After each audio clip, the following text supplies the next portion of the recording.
Joining us right now is State Representative Josh Cutler, as we have regular conversations with him.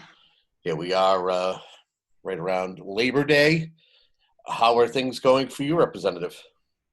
I'm doing great. It's great to be back. Hello, everyone.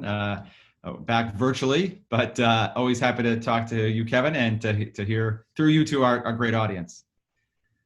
So it's worth noting that, the primaries are behind us. Did you have a chance to kind of watch the primaries? And what were some of the races that you were kind of watching as an elected official yourself? Yeah, no, absolutely, Kevin. The primaries were sort of a fascinating window, given what's happening, with COVID and our changes in elections. And so, I was very interested in what was happening, well, frankly, locally in one of my towns in Duxbury. We had a special election for the Board of Selectmen, but also more broadly, we had a very competitive race for U.S. Senate between Senator Ed Markey and Representative Joe Kennedy. And then we had, just the whole, this is our full foray into mail-in voting and early voting during the primary, which is something that I worked on in the legislature. And I think for the most part, it went off very well. I saw from talking to town clerks and voters in my district, we saw much higher turnout than we typically see in a primary. I know I was at the polls most of the day on the primary day, and it was really steady. And it's not something you see necessarily on a primary day. It was more reminiscent of a general election. So that was good to see, and a lot of mail-in ballots, a lot of early ballots. So it's good to see people getting engaged in local democracy, whether it's at the local selectman level or U.S. Senate, or certainly in November focused on the president. So knowing now that we are heading towards November, now it means that it's time for you to get out there and start doing a little bit of campaigning. Are you ready for to ask people to vote for you for your fifth term? Absolutely, yeah. I know. I was just thinking this. This has been a very challenging term, I will say very candidly, but it's also been the most rewarding for me, and that's because we've been able to help people, and that's really what this job is all about. It's about helping people at the end of the day, and whether it's helping people with unemployment, helping small businesses struggling, helping trying to get money for our schools to prevent harmful cuts. There's been a lot of challenges, but in that has been the opportunity to help people and really have a meaningful assistance to people who need it. And so to me, that's very personally rewarding to be able to be in a position to do that in my role as a state representative. I find that very rewarding, and I truly really love my job. I'm still energetic about it. It's my fifth term I'm running for. It's gone by very quickly. Feels like just yesterday we were first getting sworn in, and I think it's going to be a challenging year looking ahead. And I think my experience and the things we've been able to accomplish working together, and my philosophy about government, just as a problem solver, as someone who tries to work across the aisle and find solutions and find common ground and unite people. I think, frankly, that's what we need more of in government, certainly, at all levels of government. And here in Massachusetts, certainly we have our challenges, but I think we've done a good job of managing first what's happening with COVID, but more broadly, managing public policy and being, one of the leaders in many areas, whether it's talking about, services for our veterans, energy policy, best schools in the nation. In many areas, Massachusetts leads the pack, leads the nation. And I think that's because, being able to work together in a cohesive way with, our Democratic legislature and our Republican governor, and, really find solutions that help better people's lives. So I'm very proud to be able to be part of that. I've really enjoyed doing that. And I look forward to, if the voters will have me, and I'd be honored to earn everyone's vote to continue doing that good work for another 2 years. I feel as a legislator, you've thrived during COVID-19. You've always been somebody who likes getting information out there, whether it was prior to your being elected as a state representative, even throughout your time in office. You've been somebody who likes making sure you disseminate the important information to the voters. Would you say that's accurate, that COVID-19 has given you a chance to really tap into that communication skill set you have?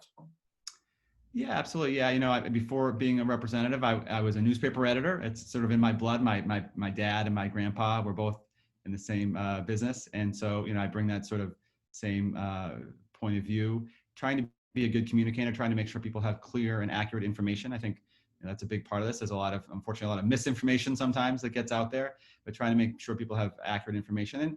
And more than that, just not just information, but also trying to make sure people have solutions and can cut through the, whether it's the bureaucracy or the red tape or whatever, and really get to the heart of it and get solutions and get resources where they need to be. So yeah, I think, when you have an opportunity, a crisis, it's important that leaders at all levels step forward and do the best they can. And I, in my own small way, have tried to do that. And I'm proud of the work that we've done. And again, I'll just give credit to everyone else. It's this is really a team effort. I think it's important to note that politics is a team sport. You have to be able to work well with others to get things done. It's not all about the individual. And I think I've been able to do that. So looking forward to, hopefully I think we're turning the corner. But certainly there's some challenges that are ahead. But we will just, in terms of the campaign, we're doing a virtual kickoff, a little bit different this time. Typically we would do an in-person kickoff, but I am going to be hosting a virtual campaign kickoff soon in 2 weeks time, and have some local leaders and some special guests that are going to join us. I'll leave that little tease out there, but looking forward to doing that, and hopefully being able to do another in-person kickoff at some point in the not too distant future. Yeah, COVID-19 has really presented its challenges when it comes to campaigning and getting out there. But do you see this as being a problem? Do you see this as being an opportunity to try new avenues to get word out about your reelection campaign? Yeah, it is. Certainly it's different, and I do miss the somewhat, the personal touch, being able to hang out at the senior center and just talk to people, or wherever it may be in the community. I think that is we're missing that. We're missing that in all levels of of interaction, and so I look forward to the day when that can return to somewhat normal. So we have to find different ways, and I think that's innovation is mother of necessity, and so like we're doing right now, we're having a virtual. I'm not sitting with you in this chamber. I'm not in the House chamber, and I'm not sitting in front of you at the local studio. But we're still able to do our show and to communicate. And so I think that's what we have to look to. But certainly we're trying every avenue to reach folks, and some of the traditional ways like lawn signs and postcards, but also through social media and through Zooms and other virtual campaign methods. One of the things that I think is the stamp of a fine legislator is what they are able to do, not only constituent services, but what they're able to do to bring back to the district. I think my colleagues here, my colleagues in the media would call it bringing home the bacon. And recently you were able to share some good news as to what you've been able to return to your district. Those who are tuned in, you want to share some of the details if maybe they have not heard about this? Yeah, absolutely. And, I think one of the important roles of a representative is to be an advocate for our community, for our region. And I think, in my experience, I think I've earned the respect of my colleagues, and I'm in a position to be able to do that. And we've seen that this term, there's been a number of areas we can talk about. Just yesterday, in fact, we just got some information about an earmark that I drafted and was able to get into the budget to help one of my towns, the Hanson Police Department, to buy new mobile radios. Help them better communicate with other town agencies. It's called the multi-band radio system. And so we're able to get funds passed to do that.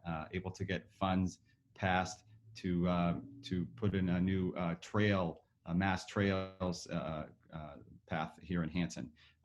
Funding for our cranberry and aquaculture industry to help promote those industries, which we know are critical here on the South Shore.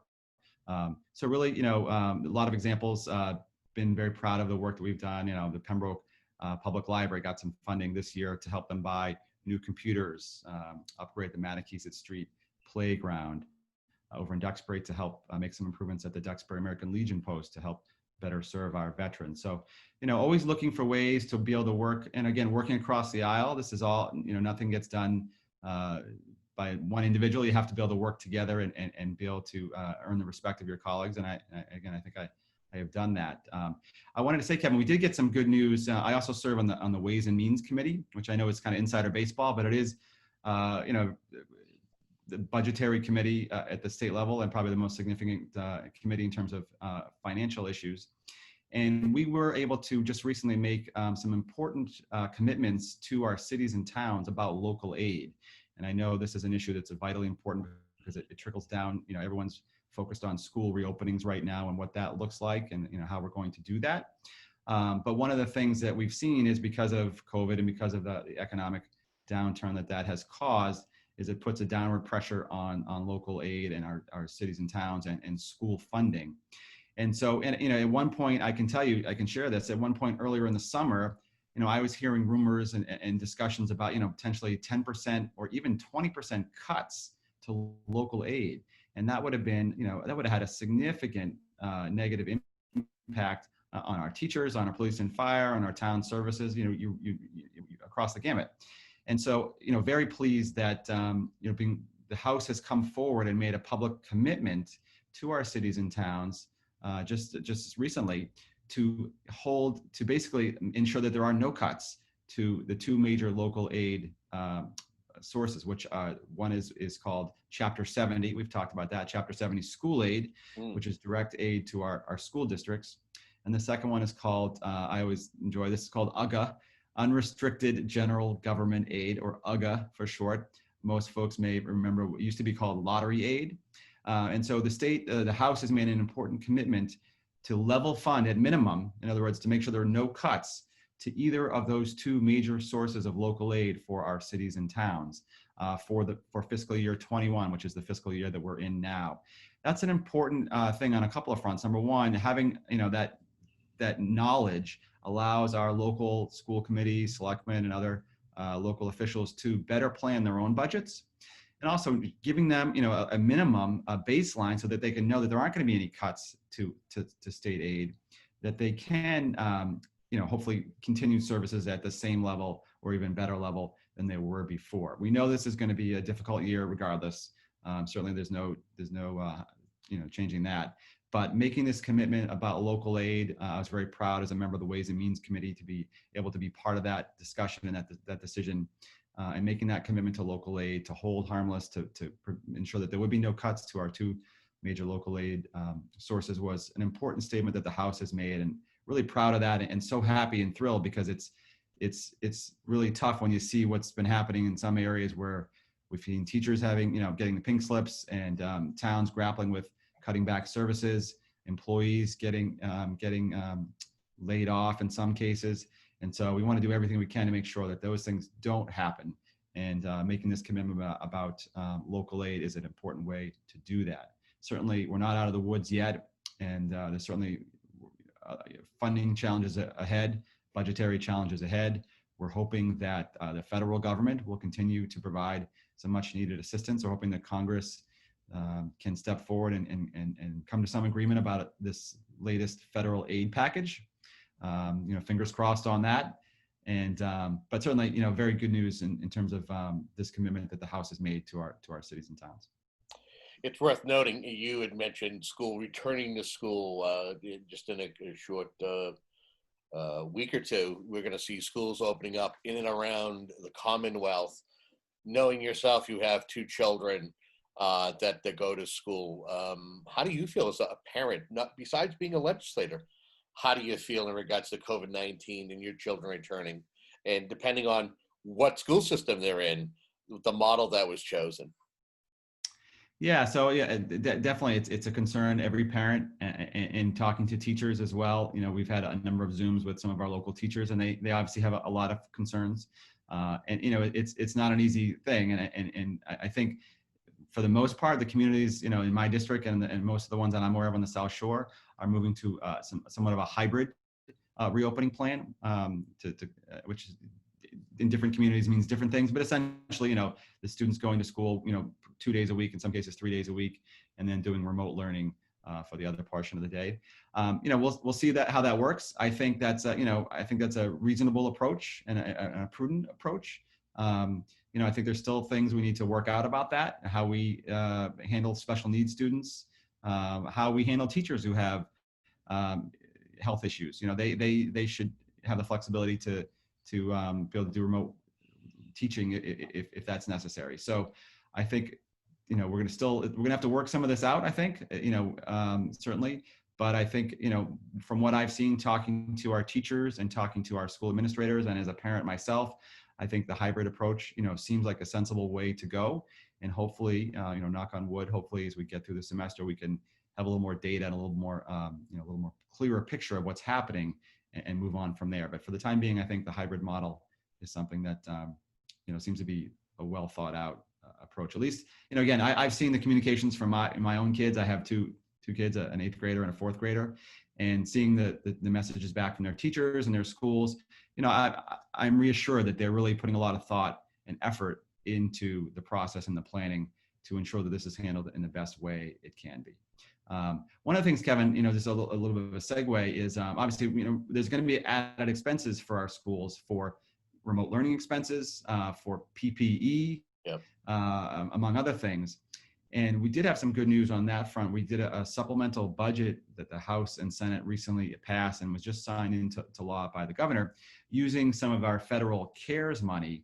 The House and Senate, the state House and Senate, were able to deliver additional funds beyond what we were just talking about, additional funds to our cities and towns for some of these expenses. And in working with my Senate counterparts in our district, we were able to get some additional funding for Whitman-Hanson, $200,000 extra for remote learning expenses, another $200,000 for PPE costs, able to get an extra $100,000 for the Pembroke Public Schools to help cover their remote learning expenses, an extra $70,000 for the Duxbury Public Schools to help cover their remote learning expenses. So those are just a few examples, working with my counterparts in the Senate. Those are amendments that I helped to pass to bring more dollars, state dollars, using, in this case, actually federal dollars as well, bringing back to our district to help cover some of these costs that we know are going to be, present additional challenges to our schools. It's time for us to wrap up this segment, and it went quite fast. Anything you want to say in closing before we say goodbye, at least for now? Yeah, no, I just want to thank you, Kevin, for all that you do, trying to keep us keep the information going throughout the pandemic and even in normal times.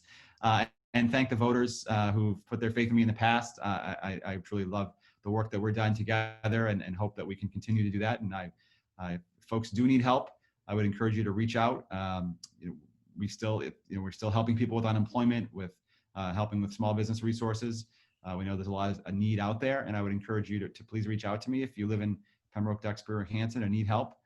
We're here to help. I'll do everything I can. My staff is here to help you as well. So it's an honor to represent the 6th Plymouth District. Hopefully the voters will have me back, and hopefully we can continue our great conversations in the future.